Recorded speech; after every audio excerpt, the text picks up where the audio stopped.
Bom, eu vou então passar a palavra para o Leopoldo Fulgêncio, que é coordenador do programa de pós-graduação em Psicologia da Aprendizagem e do Desenvolvimento Humano do Instituto de Psicologia da Universidade de São Paulo.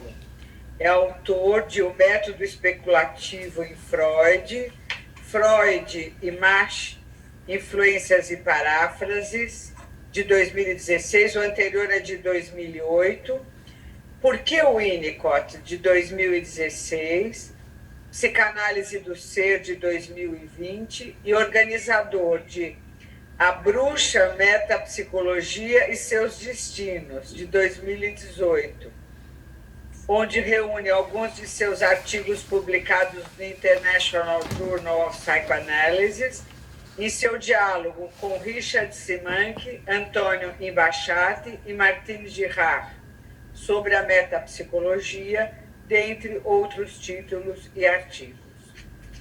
Leopoldo, a palavra é sua.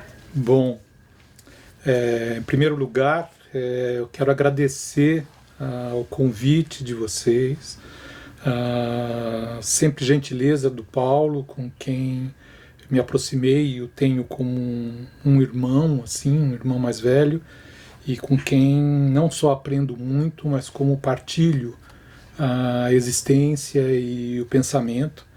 E para mim também é uma honra estar aqui, né, nesta reunião científica da Sociedade Brasileira de Psicanálise, e eu me sinto de fato muito alegre e honrado de estar aqui, e espero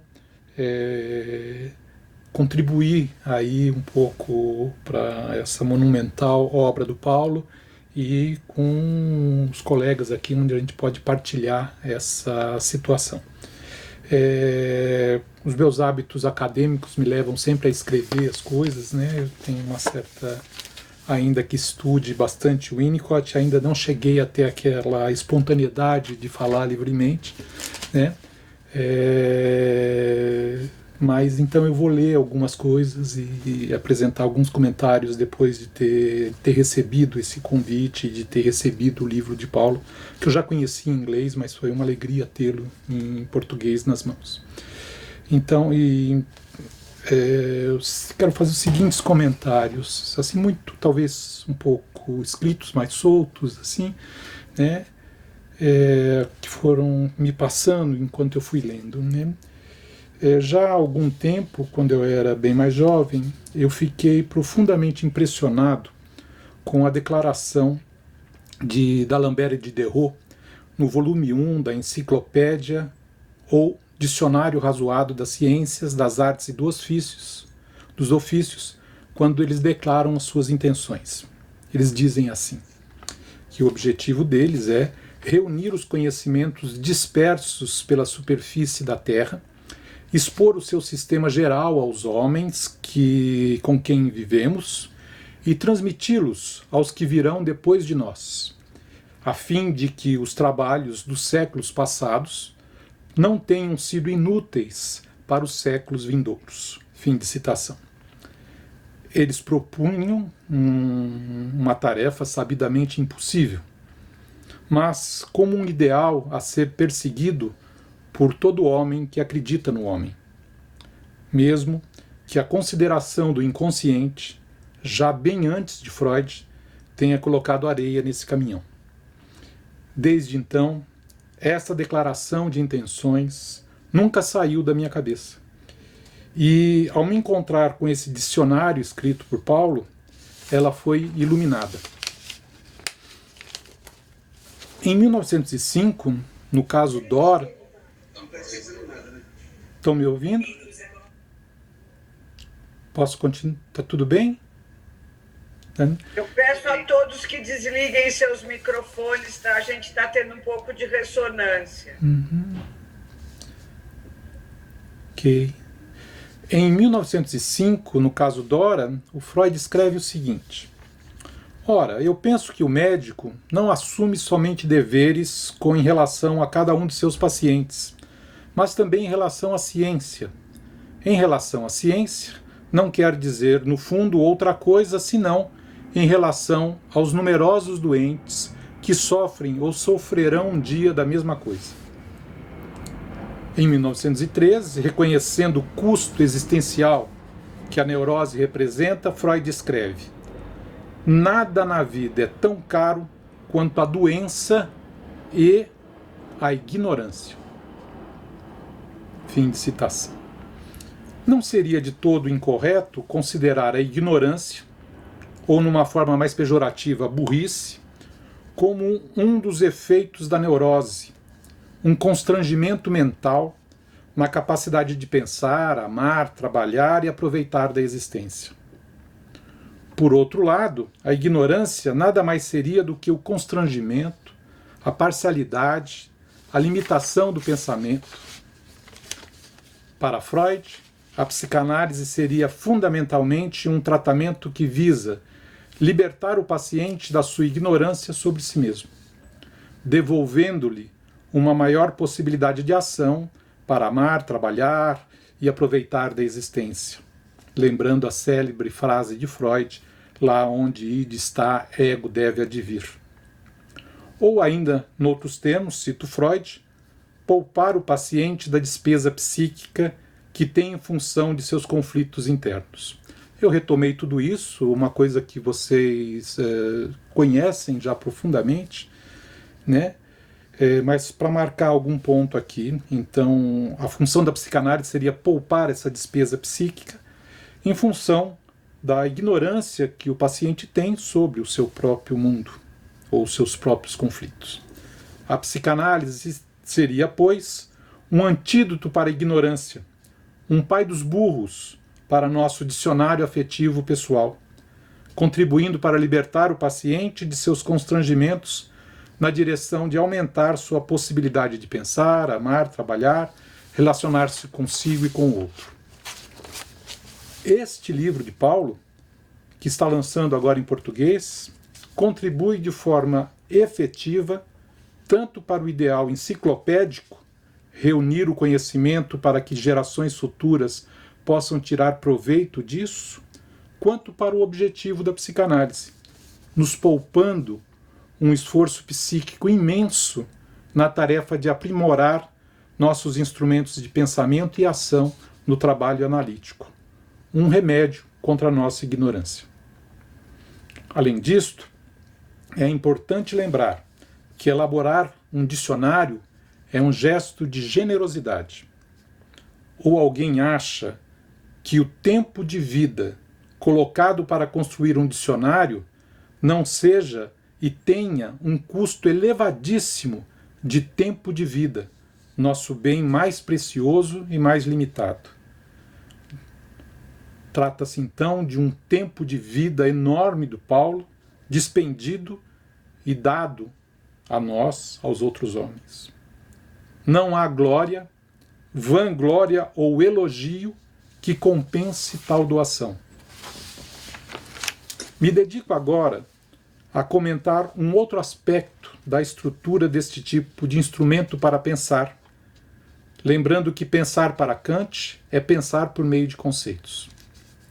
Este dicionário torna possível apreender conceitos, conhecer como foram forjados, ver para que servem, bem como nos impor a tarefa de associá-los e reconhecer seus referentes empíricos na realidade objetiva e clínica. Ao usá-lo para pensar, gostaria de elencar algumas das primeiras impressões que tive lendo o dicionário. 1. Certamente trata-se de um trabalho enciclopédico, uma análise estrutural, conceitual, analítica e genética do pensamento de Bion. 2. Ao lê-lo, já vemos que não estamos só na presença de Bion e Sandler, mas entram em nossa mente uma série de outros colegas ilustres animando o diálogo, consonante e dissonante com a história das ideias e seus referentes. 3. Há coisas que entendo, coisas que não entendo, coisas que vou precisar ir até a fonte para ver com meus próprios olhos e coisas que vou precisar estudar para entender. 4. Esse dicionário vai me poupar muito tempo de estudo e de esforço intelectual. 5.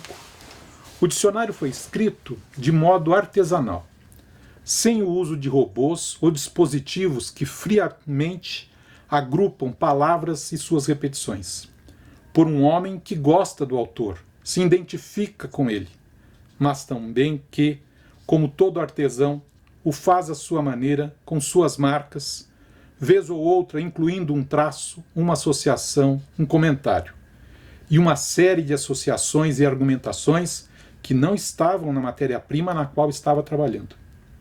Entendi que leremos Bion com precisão na sua complexidade, mas também que estaremos em diálogo e contato com Paulo, o artesão, com suas singularidades. Enfim, para finalizar estas primeiras impressões, acho que aquilo que Clarice Lispector escreveu no início do seu A Paixão segundo GH, aliás, um comentário curioso, esse livro me tocou muito, mas depois de anos que eu percebi que GH era o gênero humano. Eu não tinha percebido isso na primeira leitura. Mas A Paixão segundo GH, esse início de parágrafo, quero retomar aqui com vocês, diz Lispector: este livro é como um livro qualquer, mas eu ficaria contente se fosse lido apenas por pessoas de alma já formada. Aquelas que sabem que a aproximação do que quer que seja se faz gradualmente, penosamente, atravessando inclusive o oposto daquilo que se vai aproximar. Aquelas pessoas que só elas entenderão bem devagar que este livro nada tira de ninguém. A mim, por exemplo, o personagem GH foi dando pouco a pouco uma alegria difícil, mas chama-se alegria. Fim de citação.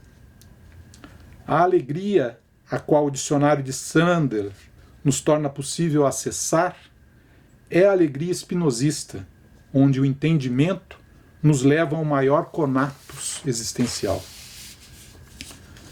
Minhas considerações não são apenas laudatórias, visando agradar o amigo.